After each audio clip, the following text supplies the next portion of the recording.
नमस्कार मित्रांनो मैत्रिणींनो, छोट्या छोट्या गोष्टींसाठी लोकांना जेलमध्ये टाकले जाते. त्याच्यामुळे जेलचा खर्च प्रचंड वाढलेला आहे.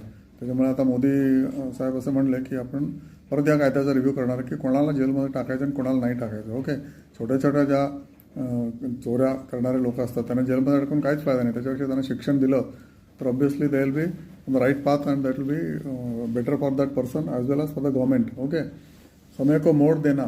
ओके, हे त्यांच्या नेहमी बोलत असतात की समय को हम मोड देंगे. खूप मोठी माणसं असं बोलू शकतात. Okay, otherwise it's not possible to turn the tide around and make an opportunity from the adversary. आणि यही समय है, सही समय है.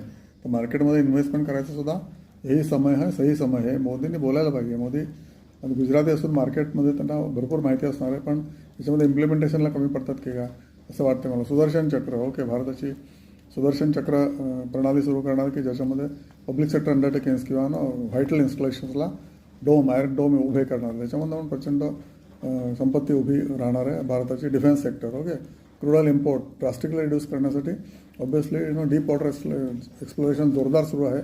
त्यांच्या भाषणामध्ये एक वाक्य आलं की हम दरवाजा खटखटा रहा है लेकिन मिल नाही रहा आहे. त्याच्या आणि पण एक वर्षानंतर मी तुम्हाला नक्की सांगेन की काय ह्याच्यामध्ये.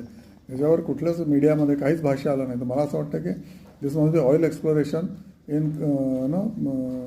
म्हणायचं अंदमान निकोबार. तिथं जर ऑइल लागलं तर आपल्याला लॉटरी लागेल भारताला.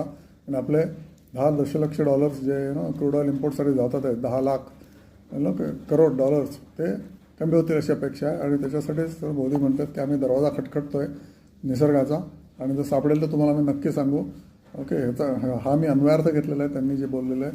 ॲक्च्युली त्यांनी ज्याच्याबद्दल काही भाष्य केलं नाही डिटेल, मीडियाने पण याच्यावर काही बोललं नाही. आश्चर्य वाटतं मला. डीप वॉटर ऑइल एक्सप्लोरेशनसाठी हिंदुस्तान ऑइल एक्सप्लोरेशन चांगली कंपनी आहे. ओके, उद्यमशीलता, ओके, पाहिजेच पाहिजे. भांडवल आम्ही तुम्हाला पुरवू, हे पण त्यांनी सांगितलं.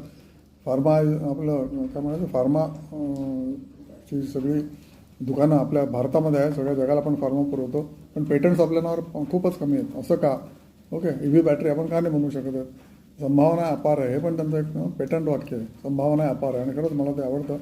आपल्या मार्केटमध्ये सर्व संभावना अपार आहेत. म्हणजे तुम्हाला 100% CAGR पण मिळू शकतं, 10% मिळू शकतं, तुम्ही लॉसमध्ये पण जाऊ शकता. त्यामुळे एज्युकेशन घ्या, शिक्षित व्हा, आणि प्रत्येकाने डीमॅट अकाउंट उघडा, 3-in-1 अकाउंट उघडा. जिथे तुमचं बँक अकाउंट आहे तिथे डीमॅट काउंटर म्हणा, माझा 3-in-1 अकाउंट उघडायचं आहे. ओके, आणि मी म्युच्युअल फंडाची SIP करणार आहे, एवढं त्यांना सांगा. आणि इंडेक्समध्ये ETF घ्या, आणि तुमची संभावना इतके बदलून जातील की तुम्हाला वाटणार नाही की 20 वर्षानंतर तर हे आपले पैसे एवढे वाढलेले, प्रचंड वाढलेले. पण हे खरं आहे, मी त्याचा अनुभव घेतलेला आहे. तुम्ही पण घ्या आणि 3-in-1 अकाउंट उघडा आणि समृद्ध व्हा, श्रीमंत व्हा. मोदींबरोबर चालत राहा.